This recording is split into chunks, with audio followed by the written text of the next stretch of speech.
Ce premier épisode parle d'une rumeur qui concerne un film bien connu, écouté par beaucoup d'enfants à travers le monde. Il s'agit du film Le Magicien d'Oz, sorti en 1939, et cette rumeur stipule que pendant le tournage du film, un membre de l'équipe ou un figurant, selon les versions, s'est pendu sur le plateau de tournage au fond d'un décor de la forêt. Selon la légende, on aurait découvert son corps tardivement. Il paraît même qu'une scène aurait été tournée en utilisant ce décor sans que l'on se rende compte qu'il y avait un mort dans le champ. Le corps pendu de ce pauvre homme apparaît donc dans les premières versions VHS du film. Certaines vidéos de la version VHS sont d'ailleurs disponibles sur YouTube, bien que les versions suivantes aient été éditées, remplaçant le corps pendu par un oiseau pour les remixes DVD et HD du film. Voici maintenant les deux vidéos, une après l'autre. The wonderful Wizard of Oz. Here he is, the Wizard of Oz. If ever a wizard was, if ever a wizard was, the Wizard of Oz is one because of the wonderful things he does. The wonderful Wizard of Oz. Here he is, the Wizard of Oz. If ever a wizard was, if ever a wizard was, the Wizard of Oz is one because. Bien que les mouvements semblent différents, le studio d'enregistrement avait loué plusieurs oiseaux du zoo local et avait permis à ceux-ci de se promener librement sur le plateau. On peut aussi clairement voir l'oiseau qui ouvre ses ailes, ce qui n'est pas présent dans la version originale de la version VHS. Alors, est-ce un cadavre pendu malencontreusement capturé sur le vif d'une scène, ou une simple illusion, peut-être éditée par certains farceurs ou encore causée par la piètre qualité d'une cassette VHS? C'est à vous d'en décider, car il s'agit d'un autre mystère voilé.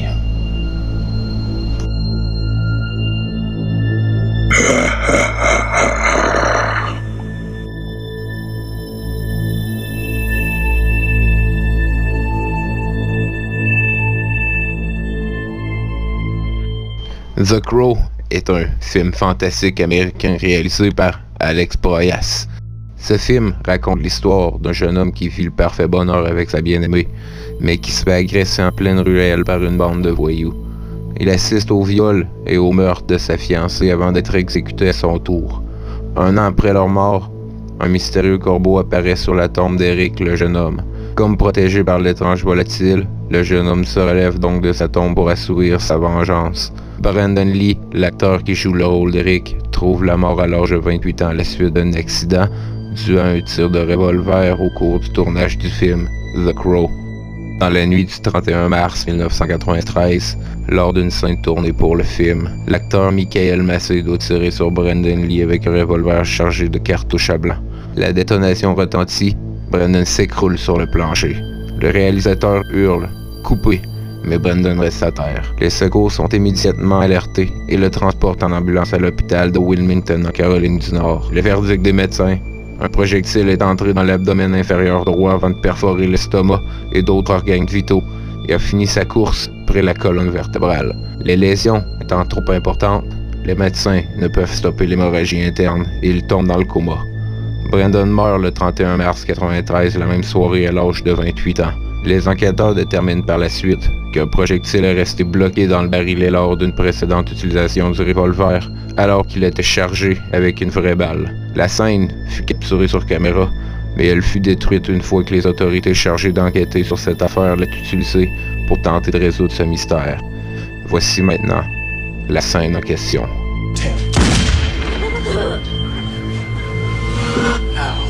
He hands the innkeeper 3 nails and he asks, "Don't you ever fucking die?" Personne ne sait si l'incident est volontaire ou un simple accident. Les autorités ont quand même décidé de ne pas poursuivre le jeune acteur Michael Massey en justice. Voici un extrait de la seule entrevue accordée par Michael Massey après l'incident. It absolutely wasn't supposed to happen. I wasn't even supposed to be handling the gun in the scene till we started shooting the scene and the director changed it. Un total de plus de 15 millions de dollars fut déboursé pour terminer le film avec un autre acteur, avec l'aide des merveilles de l'informatique, dû au fait que l'acteur est décédé pendant le tournage du film. Alors, est-ce un terrible accident causé par la maladresse des techniciens de scène, ou un geste longuement planifié par un ennemi de l'acteur? C'est à vous de décider, car il s'agit d'un autre Mystère voilé.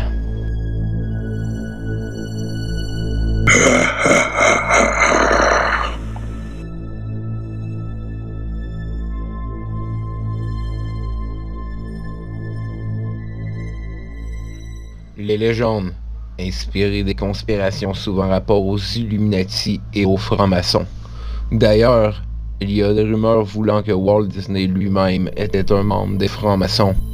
Néanmoins, Walt Disney a souvent eu la fâcheuse habitude d'incorporer des messages subliminaux par rapport à ses penchants pour le satanisme, son culte de la sorcellerie, mais plus souvent à connotation sexuelle afin de pervertir les pauvres enfants innocents.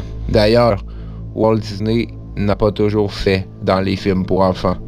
Durant les années 30, Walt Disney a fait plusieurs films de propagande, dont ce film sur la Deuxième Guerre mondiale.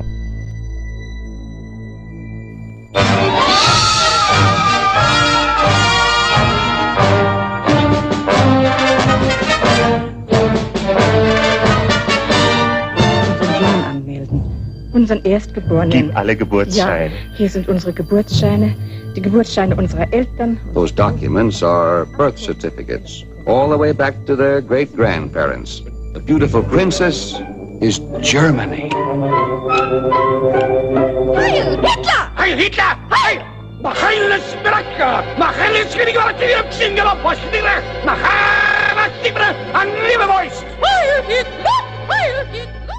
Walt Disney a aussi implémenté des scènes racistes durant les années 60. En voici un bon exemple. Sun shines bright in my old Kentucky home. Hey there, boy! Yankee Doodle went to town riding on a pony. Yankees Doodle! A carrot in his Don't head. beat me, massa! Please don't beat me, massa! Don't beat that tired old body! No, don't!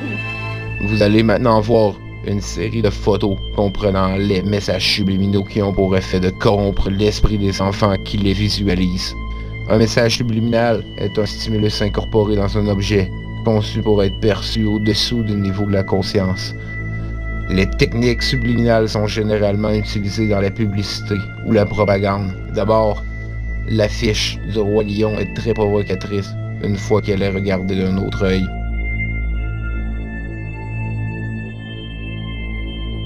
Aussi, dans La Petite Sirène, durant la scène de mariage, le prêtre révèle une partie de son anatomie qui ne devrait pas être dévoilée aux jeunes enfants. Ce message subliminal est seulement disponible dans les premières versions du film.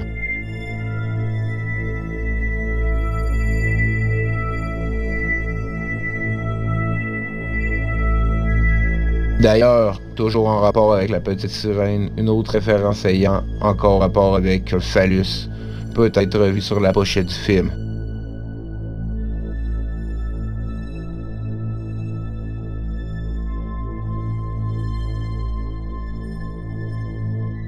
Toujours parlant d'organes masculins, plus récemment, Disney ont distribué une chaîne de bonbons sucrés au nom de Hannah Montana avec la forme de supposés micros ou guitares. Serait-ce seulement un produit mal conçu ou un plan pervers avec des intentions malsaines?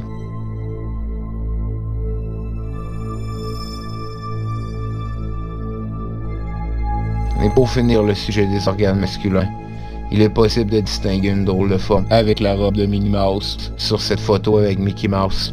Une simple coïncidence ou est-ce un dessinateur un peu obsédé?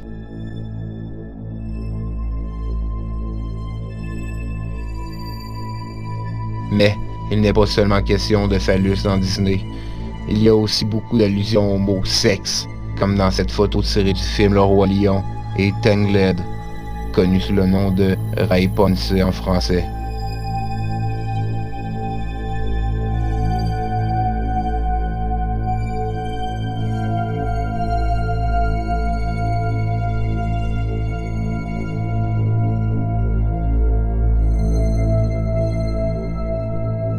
Pour terminer, il est aussi question de nudité féminine. D'abord, dans le film Rescue Rangers, une femme nue peut être visible dans le décor de la scène en faisant pause.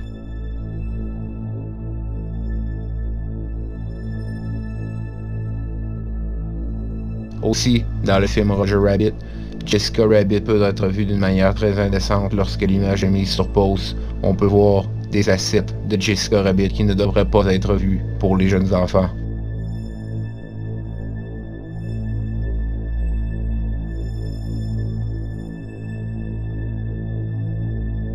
C'est aussi le cas dans le film Hercule et dans le bossu Notre-Dame qui présente des essais féminins qui ne devraient pas être vus par les jeunes enfants.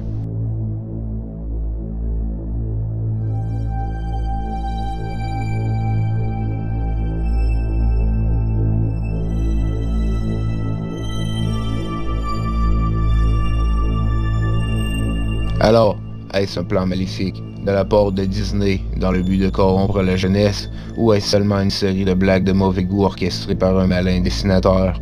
C'est à vous de juger, car il s'agit d'un autre mystère voilé.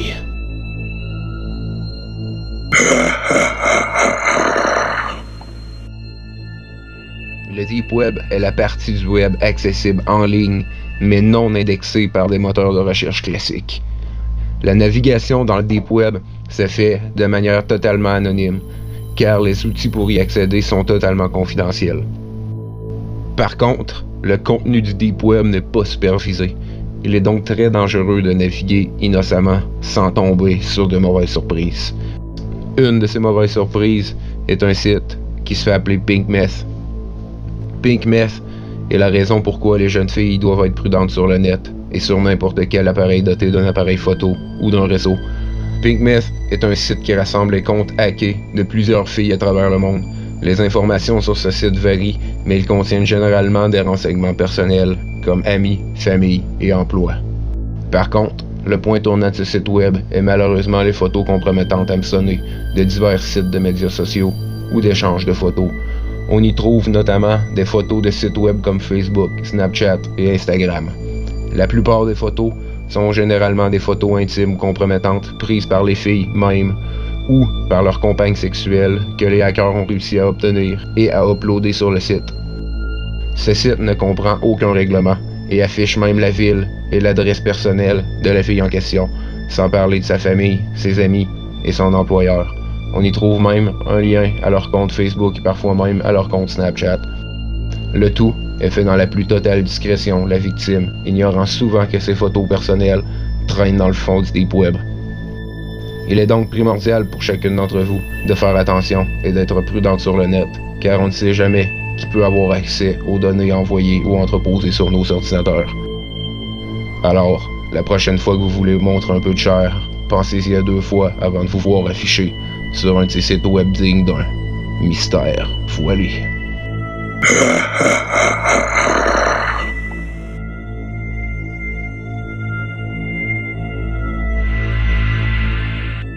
Silk Road est un marché noir sur le Deep Web qui a pour particularité d'utiliser le réseau Tor pour assurer l'anonymat à la fois des acheteurs et des vendeurs dans le cadre de vente de produits illicites, notamment de stupéfiants. Silk Road a d'ailleurs la particularité d'assurer l'anonymat avec l'utilisation exclusive sur le site de Bitcoin, une monnaie électronique dont la possession est complètement séparée du système bancaire international.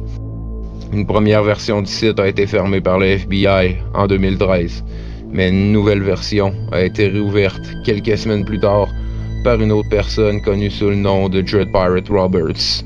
Bien que des systèmes parfaitement légaux soient disponibles, des armes, des faux papiers et des services de piratage de comptes Twitter, Facebook sont aussi disponibles. Le site est principalement dédié au commerce de tous services illégaux comme achat de stupéfiants, biens volés, fausses monnaies, matériel pornographique, fausse identité et bien plus. Cependant, les administrateurs du site se réservent un droit de censure interdisant la vente de biens ou de sites nuisant directement à autrui, comme les cartes de crédit volées ou la pédopornographie. Le site ne vend pas directement mais organise la mise en relation entre vendeurs et acheteurs et présente un listing des produits aux acheteurs en offrant un système de paiement fondé sur un dépôt fiduciaire. Silk Road a été saisi et fermé par le FBI le 2 octobre 2013, tandis que le même jour, le présumé chef du réseau, un Américain de 28 ans, Ross Williams Ulrich, a été arrêté à San Francisco. Il encourt la prison à vie. 4 semaines après la fermeture du site par le FBI, une deuxième version du site portant le même nom, reprenant la même charte graphique et le fonctionnement du site même, est en ligne le mercredi 6 novembre 2013. Le site est rapidement repeuplé d'annonces et retrouve de nombreux utilisateurs. Alors, est-ce un réseau soigneusement dirigé par des criminels de métier ou une ruse par le FBI instigée pour capturer de supposés fraudeurs et vendeurs illégaux. Tout semble pointer vers le crime organisé, mais c'est toujours à vous d'en juger, car il s'agit encore d'un autre mystère voilé.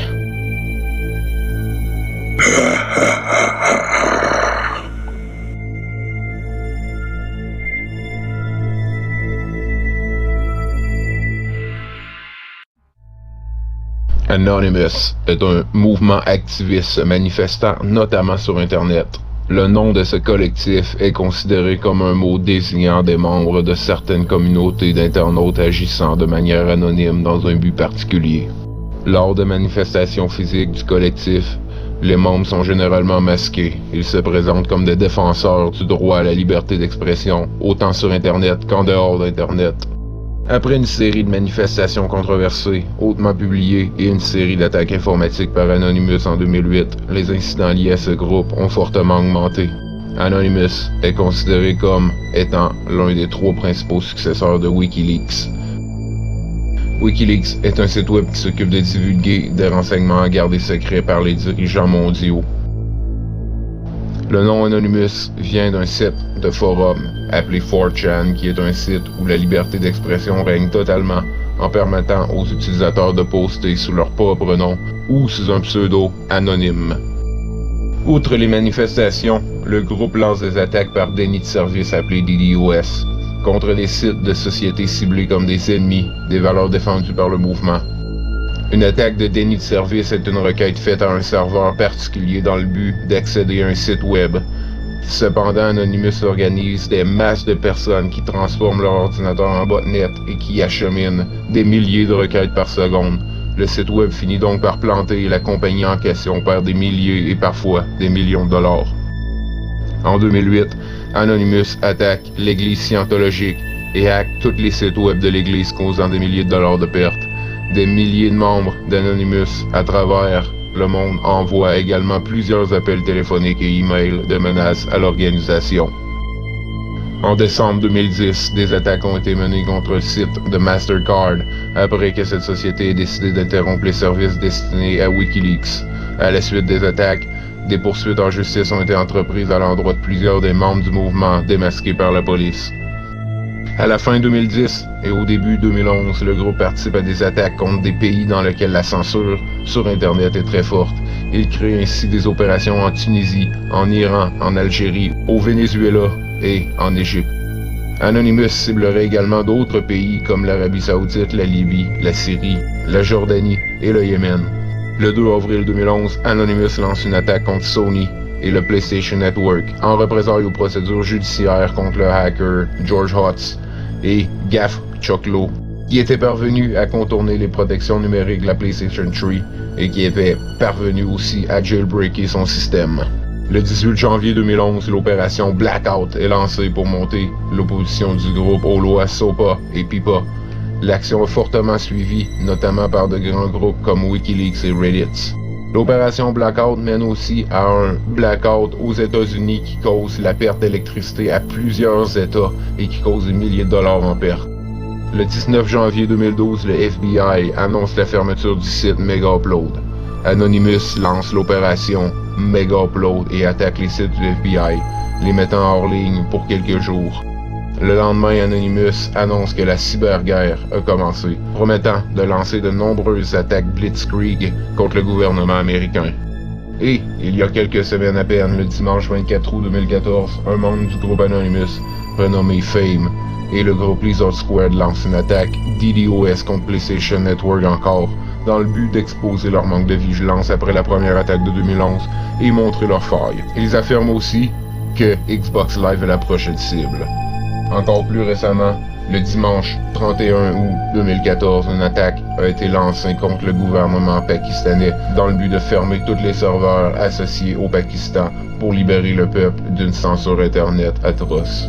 Mais Anonymous n'agit pas seulement que sur le web. Des manifestations sont régulièrement organisées sous forme de raids.